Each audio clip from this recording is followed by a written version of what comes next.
우리 자녀들을 좀 키워보신 분들은 아마 이런 말을 많이 해보셨을 것 같아요. 너 내가 그럴 줄 알았다. 저만 했나요? 이런 말?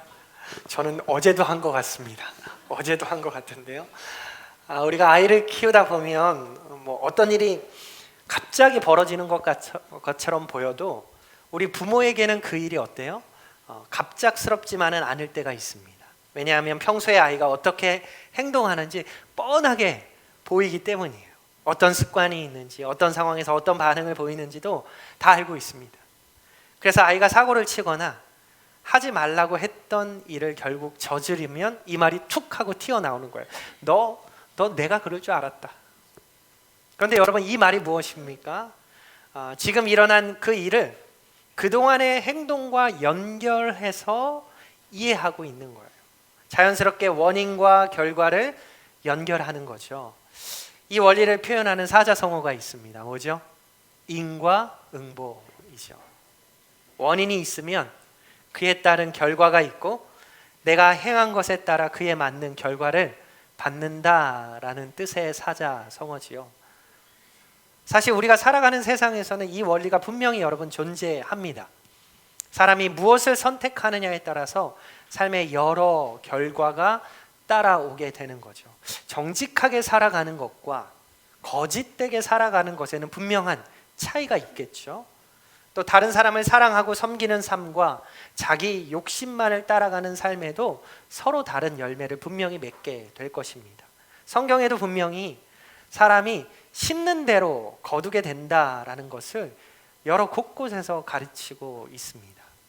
그런데 이러한 생각이 우리의 삶을 바라보는 하나의 틀, 하나의 고정된 프레임이 되기 시작하면 조금 다른 문제가 생기는 것 같습니다. 특히 고난을 우리가 마주했을 때 더 그럴 수 있어요. 우리 사람이 여러분 어려움을 만나게 되면 우리는 그 어려움을 그냥 바라만 보고 있지 않습니다. 어떡하죠?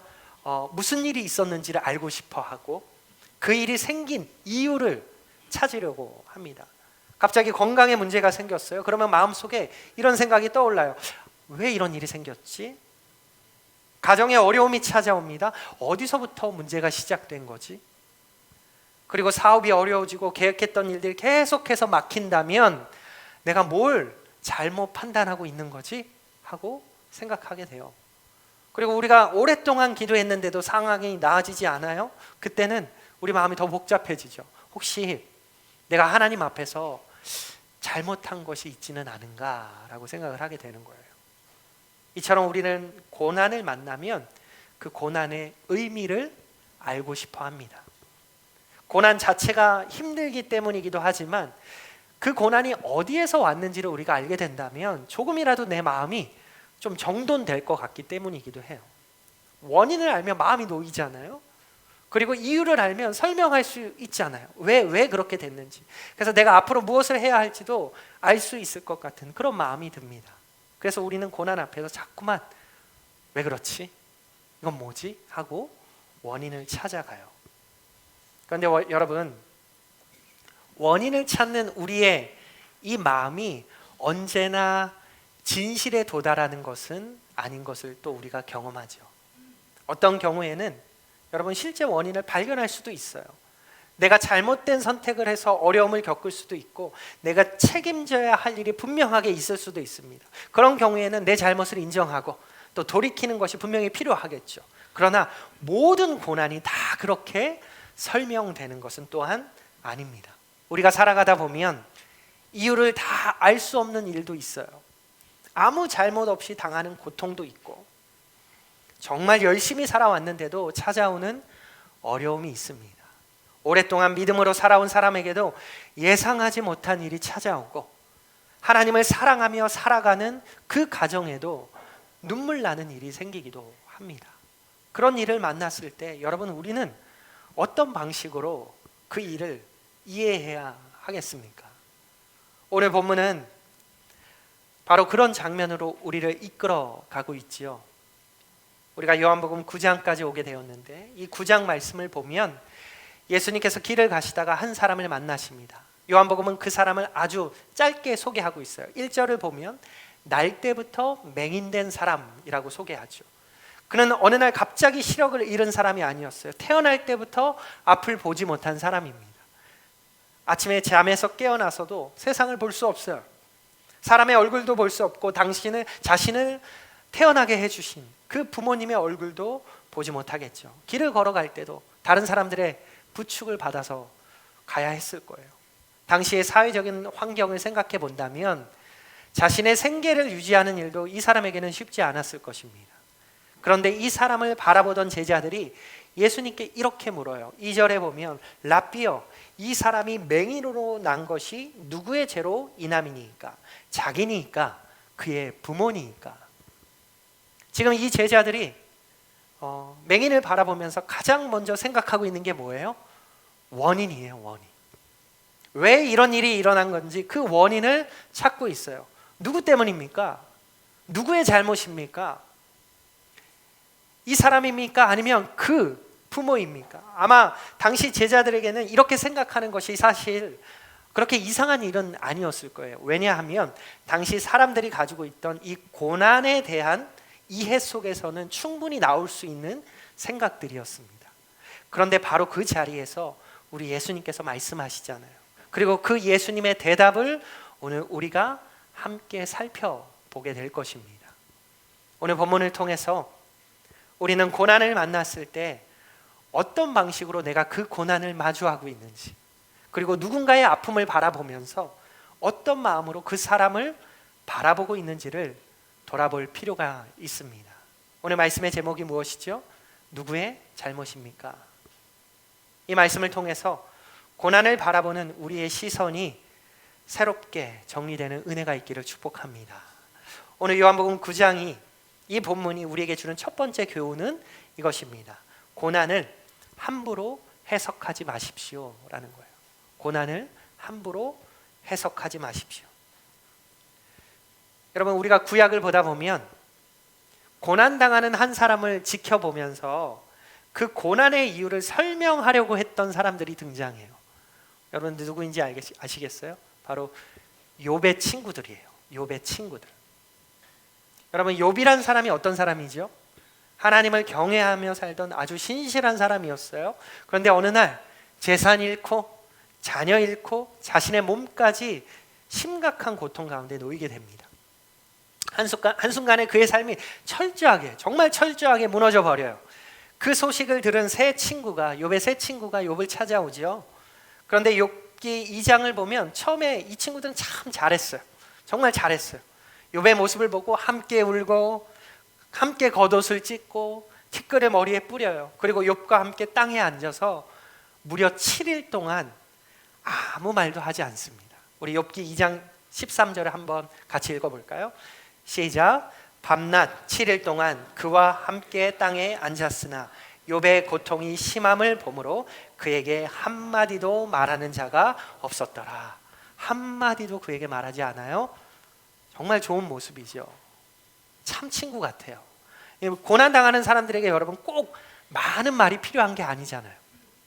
때로는 이유를 설명해 주는 것보다 그 사람 곁에 앉아서 같이 울고 같이 들어주고 하는 것이 더 큰 위로가 되죠. 그런데 시간이 지나면서 이 친구들이 입을 열기 시작해요. 말을 하기 시작해요.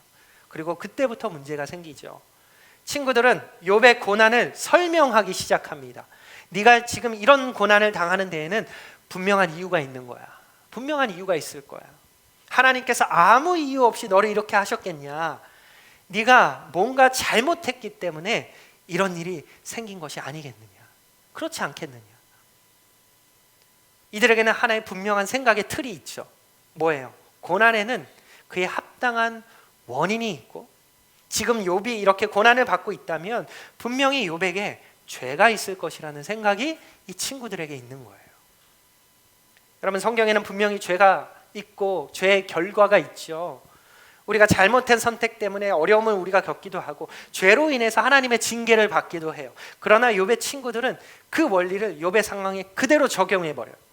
네가 고난을 받고 있으니 너희가 죄가 있는 것이다. 문제는 그들이 욥의 고난에 대한 하나님의 뜻을 알지도 못하면서 함부로 얘기하고 있다는 거예요. 우리는 욥기의 시작을 다 알고 있잖아요. 욥이 고난을 받는 이유가 욥의 어떠한 죄 때문이 아니라는 것을 우리는 알고 있어요. 그러나 욥의 친구들은 그것을 알지 못해요. 그들은 욥이 당하는 고난을 보고 있지만 그 고난의 모든 이유까지 다 보고 있는 것은 아니에요. 그런데 자신들이 보지 못하는 그런 부분을 자신들의 생각으로 채워버리고 자신들이 갖고 있는 틀로 채워버리는 거예요. 결국 하나님께서 이 욥기서의 거의 마지막 부분에 이들을 책망하시죠. 욥기 42장 7절의 말씀 우리 같이 읽어보겠습니다. 시작. 여호와께서 욥에게 이 말씀을 하신 후에 여호와께서 대만 사람 엘리바스에게 이르시되 내가 너와 내 친구 구하노니 이는 너희가 나를 가리켜 말한 내 종 욥의 말같이 옳지 못함이니라. 옳지 못했다라고 말하고 있어요. 여러분, 욥의 친구들이 하나님을 모르는 사람이 아니에요. 하나님을 안 믿는 친구들이 아니에요. 오히려 하나님이 의로운 분이라는 사실을 설명하려고 했던 사람이에요. 욥에게 너가 고난을 받는 거는 의로운 하나님의 심판이야, 이렇게 얘기했던 사람이에요. 그런데 하나님께서 말씀하지 않는 부분까지도 자신들의 생각으로 설명하려고 했던 것이 문제예요. 그래서 욥이 당하는 고난을, 친구가 당하는 그 고난을 함부로 해석하고 판단했던 것이죠. 오늘 본문으로 돌아와 볼까요? 오늘 본문으로 돌아와 보면 예수님께서 길을 가시다가 한 사람을 만나시잖아요. 우리 1절을 다시 한번 읽어볼까요? 시작.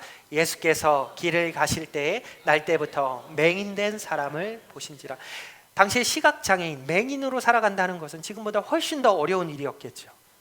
생계를 유지하기도 어렵고 사회적인 편견도, 엄청난 편견도 견뎌내야 했을 거예요. 이처럼 이 사람에게는 태어날 때부터 짊어지고 있는 맹인이라는 고난이 있었어요. 그런데 제자들은 그 사람의 고난을 바라보면서 원인부터 찾고 있습니다. 우리 2절 말씀 다시 한번 읽어봅시다. 시작. 제자들이 물어 이르되 랍비여, 이 사람이 맹인으로 난 것이 누구의 죄로 인함이니까? 자기니까? 그의 부모니까? 아까도 말했지만 이 당시 유대 사회에서는 고난을 죄와 연결해서 이해하려는 경향이 있었어요. 물론 성경에서도 죄와 고난의 관계가 분명히 드러나고 있죠. 그러나 지금 제자들은 그 일을 너무나 일반화해서 이 사람에게 적용하고 있어요.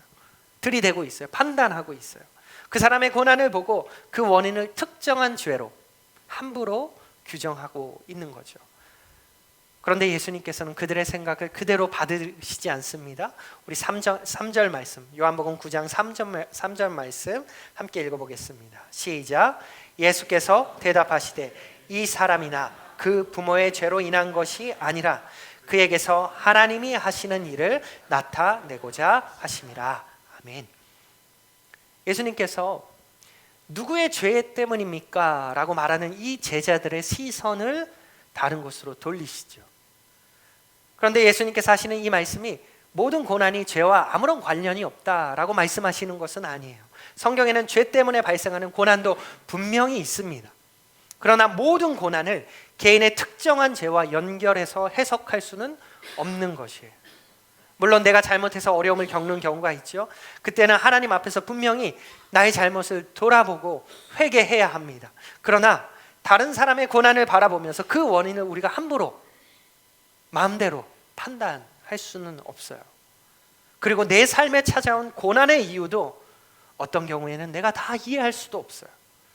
그때 우리가 할 수 있는 것은 하나님께서 말씀하지 않으신 그 부분까지 우리가 해석으로, 나의 해석으로 채우려는 것이 아니에요. 알 수 없는 것은 하나님께 맡기는 거예요. 여러분, 고난을 당한 사람에게 이미 고난이라는 무거운 짐이 있어요. 그런데 우리가 그 사람에게 다가가서 당신이 이런 일을 당한 이유는 이것 때문입니다 라고 함부로 말해버린다면 그 사람은 자신의 고난뿐만 아니라 우리의 판단까지 짊어져야 하는 거예요. 욥의 친구들이 처음에는 욥의 곁에 가만히 잘 있어주잖아요. 정말 잘했어요. 그것도 7일 동안 아무 말도 하지 않고 같이 울어주고. 그런데 그들이 욥의 고난을 설명하기 시작하면서부터 문제가 시작이 돼요. 그러므로 오늘 첫 번째로 우리가 마음에 새겨야 할 말씀은 이것입니다. 고난을 함부로 해석하는 것이 아니에요. 고난을 함부로 해석하는 것이 아니에요. 내가 이해할 수 없는 고난을 만났을 때도 우리는 하나님을 신뢰해야 합니다.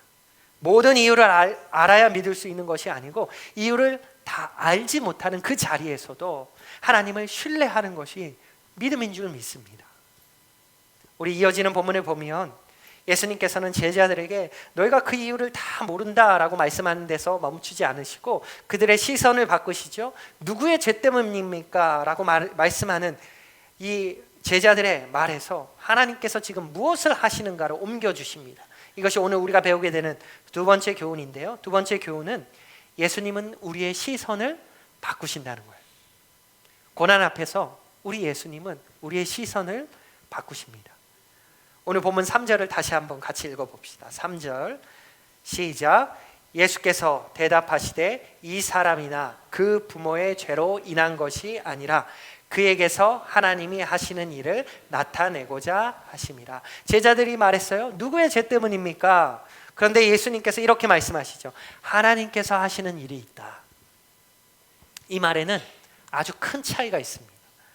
제자들은 고난의 원인을 바라보고 있어요. 그 원인을 바라보면서 말하고 있어요. 그러나 예수님은 하나님께서 하실 일을 바라보게 하십니다. 우리도 고난을 만나면 과거를 돌아보죠. 내가 그때 그렇게 하지 않았더라면, 내가 하나님 앞에 뭔가 놓친 게 있지는 않을까? 이런 생각을 계속 하다 보면 어느 순간 우리 앞에 고난만 더 크게 보이는 거예요. 지나간 일을 계속 되짚어 보면서 현재의 아픔을 계속해서 설명만 하려고 하는 거예요. 물론 우리의 삶을 돌아보는 것이 필요하지요. 잘못한 것 있다면 인정해야 되고 회개할 일이 있다면 하나님께 내려놓아야죠. 그러나 거기에 우리의 시선이 계속해서 멈추어 있어서는 안 되는 것입니다. 예수님께서는 제자들에게 고난의 원인을 너희가 더 깊게 한번 파헤쳐봐라 이렇게 말씀하지 않으세요? 오히려 고개를 들어서 하나님이 하시는 일을 보게 하시는 거예요. 이것이 믿음의 시선이에요. 고난이 찾아왔을 때 우리가 모든 이유를 알아내야 믿을 수 있는 게 아니에요.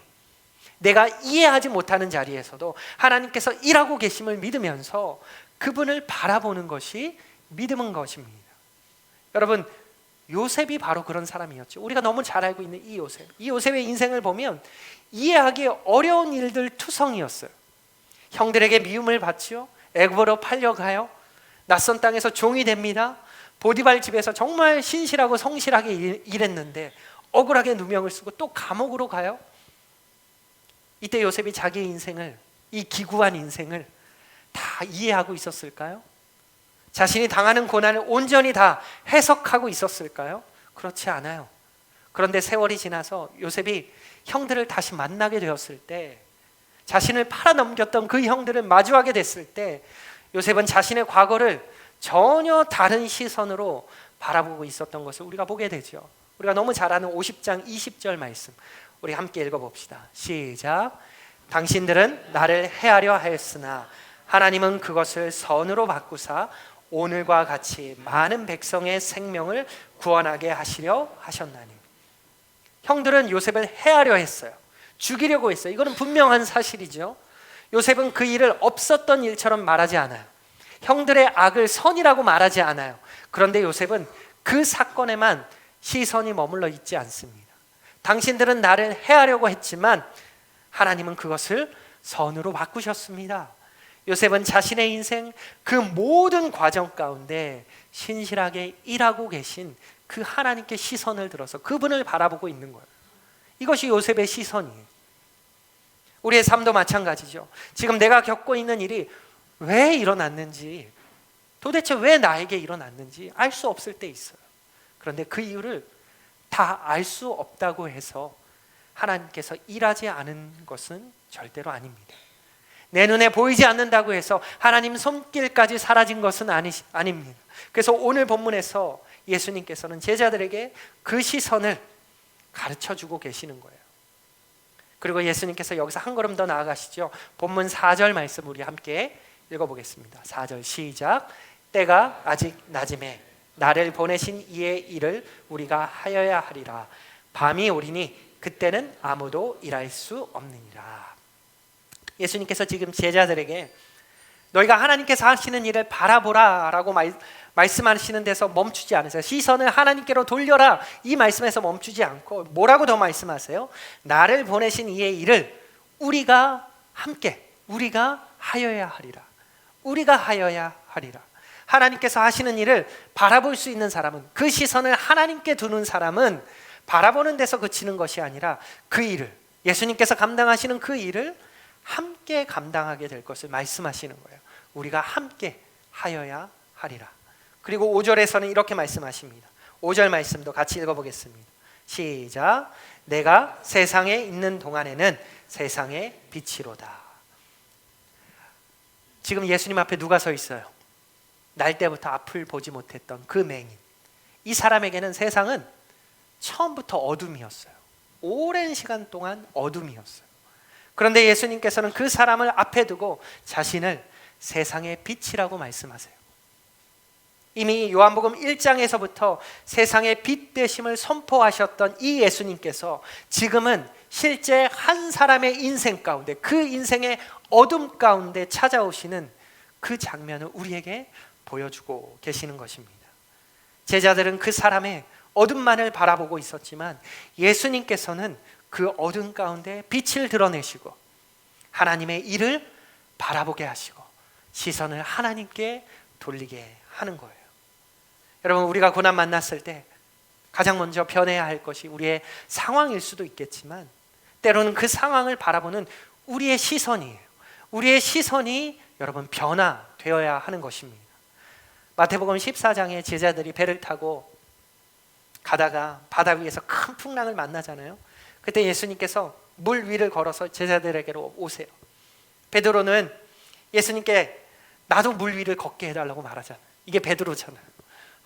걸어가게 해달라고 요청합니다. 그때 예수님께서 그래 와라 라고 말씀하세요. 그 말씀 따라서 배에서 내려서 물 위를 걸어가요. 처음에는 잘 걸었어요. 그런데 마태복음 14장 30절을 보면 이렇게 기록합니다. 우리 같이 읽어봅시다. 시작. 바람을 보고 무서워 빠져가는지라 소리질러 이르되 나를 구원하소서 하니. 뭘 봤어요? 바람을 보고.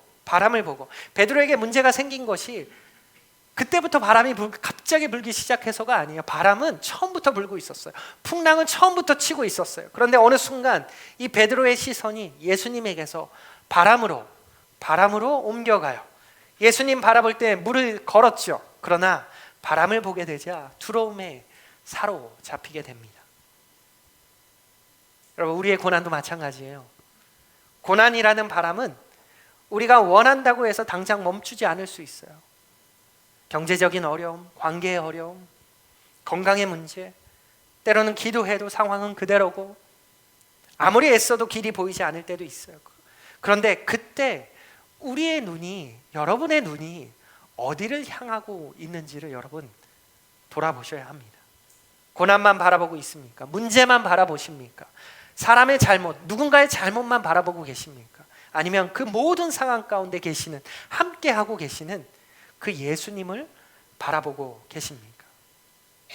예수님께서는 제자들의 시선을 바꾸셨어요. 누구의 잘못입니까? 라는 그 시선에서 하나님께서 무엇을 하시는가? 라는 시선으로 바꾸셨어요. 왜 이런 일이 일어났는가? 라는 생각에만 머물던 제자들을 이 상황에서 하나님을 어떻게 바라볼 것인가로 이끌어 주십니다. 그리고 예수님은 자신을 세상의 빛이라고 그 어둠 가운데 있는 사람 앞에서 다시 한번 선언하고 계시는 거예요. 여러분, 고난의 어둠이 우리의 눈앞을 가득 채울 때, 여러분의 눈앞을 가득 채울 때 예수님 바라보십시오. 아직 이유를 알 수 없어도 예수님 바라보십시오. 내가 이해할 수는 없는 일이 일어나고 있어도 그 자리에 계시는 우리 주님 바라보십시오. 우리의 시선이 그렇게 바뀌는 은혜가 있기를 축복합니다. 오늘 본문에서 우리에게 주는 마지막 교훈이 있어요. 그것은 이것입니다. 이해되지 않아도 결국 뭐라고요? 순종입니다. 이해되지 않아도 결국 순종입니다. 오늘 본문에서 여러분 우리가 잘 알고 있는 본문이지만 이 본문을 읽다 보면 우리의 마음을 조금 불편하게 만드는 부분이 있습니다. 6절 말씀인데요. 6절의 말씀 한번 같이 읽어볼까요? 시작. 이 말씀을 하시고 땅에 침을 뱉어 진흙을 이겨 그의 눈에 바르시고. 여러분 예수님께서는 사실 말씀 한마디로도 충분히 고치실 수 있는 분이세요. 믿으시죠? 사실 실제로 복음서를 보면 예수님께서 말씀만으로 병을 고치신 장면들이 많이 등장하고 있어요. 그런데 이번에는 어떻게 하세요? 땅에 침을 뱉으시고 그것으로 진흙을 만들어서 그 사람의 눈에 발라요. 왜 굳이 그렇게 하셨을까? 이 장면 여러분 상상해 보셨어요? 많이 들어보셨던 장면이지만 상상해 보셨어요? 굉장히 비위생적이고 어떻게 보면 미신적이기까지 하잖아요. 그리고 이어서 7절 전반절에 이렇게 말씀하십니다. 7절 전반절 같이 읽어봅시다. 시작. 이르시되 실로암 못에 가서 씻으라 하시니. 이 장면들을 여러분 이 맹인의 입장에서 한번 그려보세요. 태어날 때부터 그는 앞을 보지 못했어요. 지금도 아무것도 볼 수가 없어요. 어둠이에요. 그런데 자신을 고쳐주실 것처럼 다가오신 이 예수님께서 침을 뱉더니 진흙을 만들어서 눈에 바르는 거예요. 이거 뭐예요? 뭐 하시는 거예요? 눈을 뜨게 해주실 것이라고 기도했는데 오히려 눈에는 진흙이 잔뜩 묻어 있어요.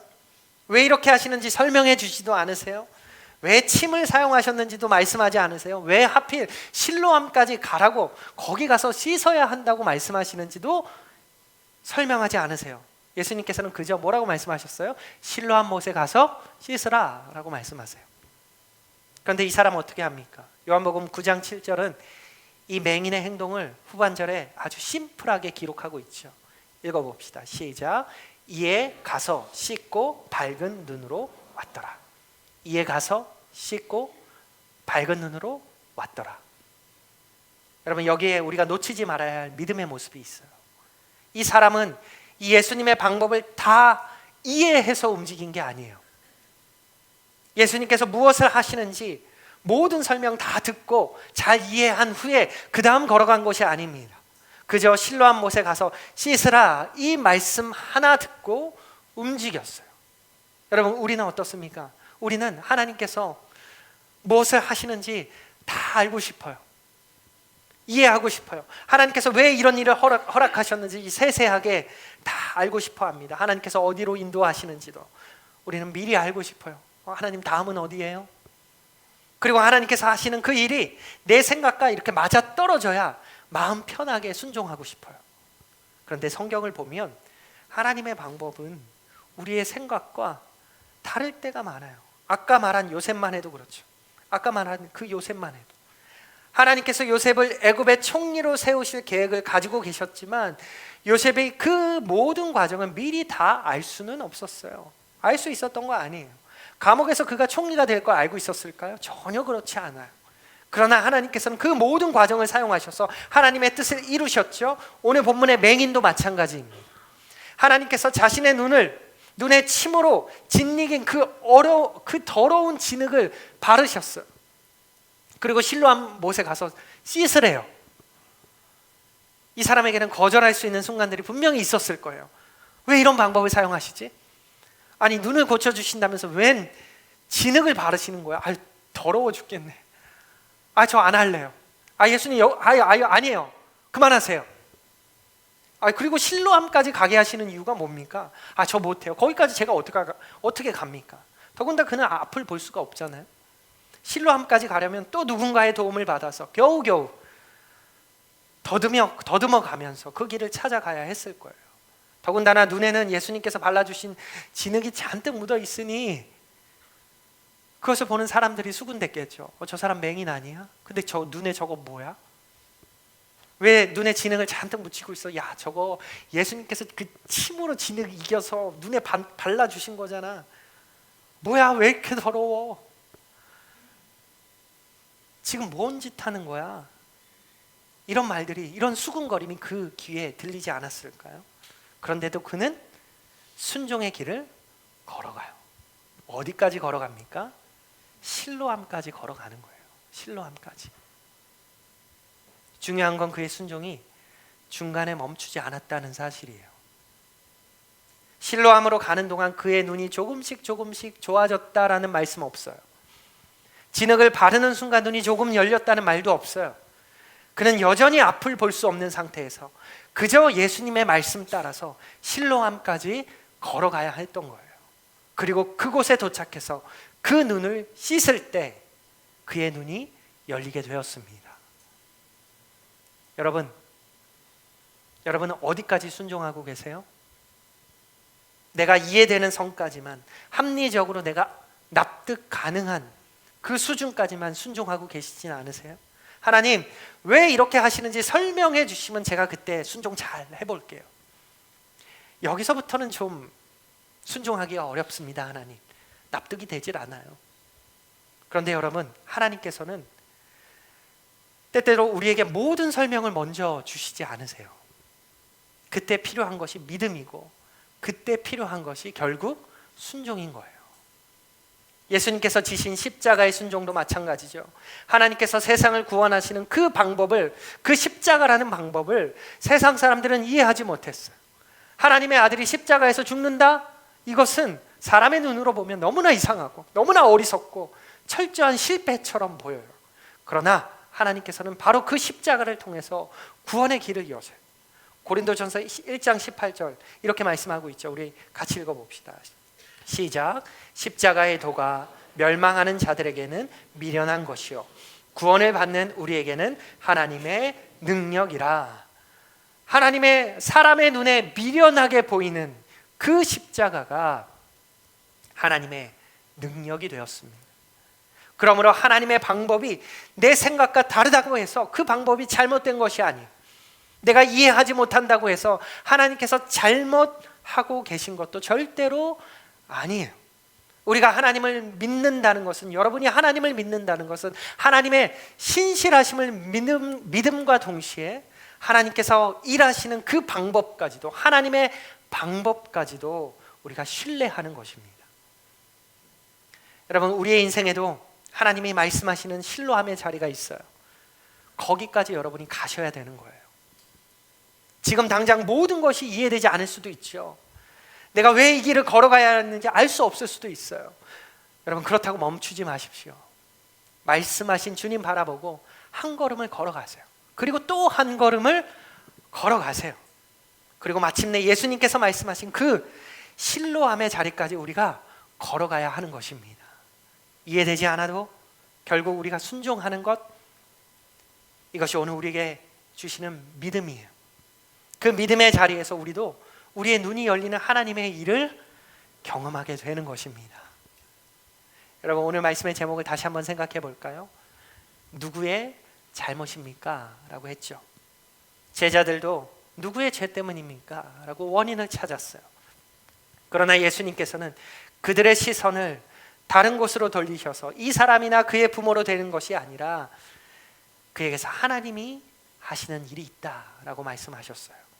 고난의 이유를 파헤치는 데 머물지 않고 그 자리에서 일하고 계시는 하나님을 바라보게 하십니다.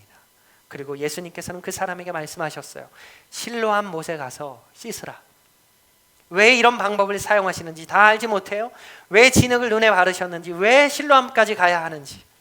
그러나 그는 그 말씀을 따라 걸어갔습니다. 그리고 실로암에 가서 그가 씻었을 때 그는 밝은 눈으로 다시 돌아올 수 있었습니다.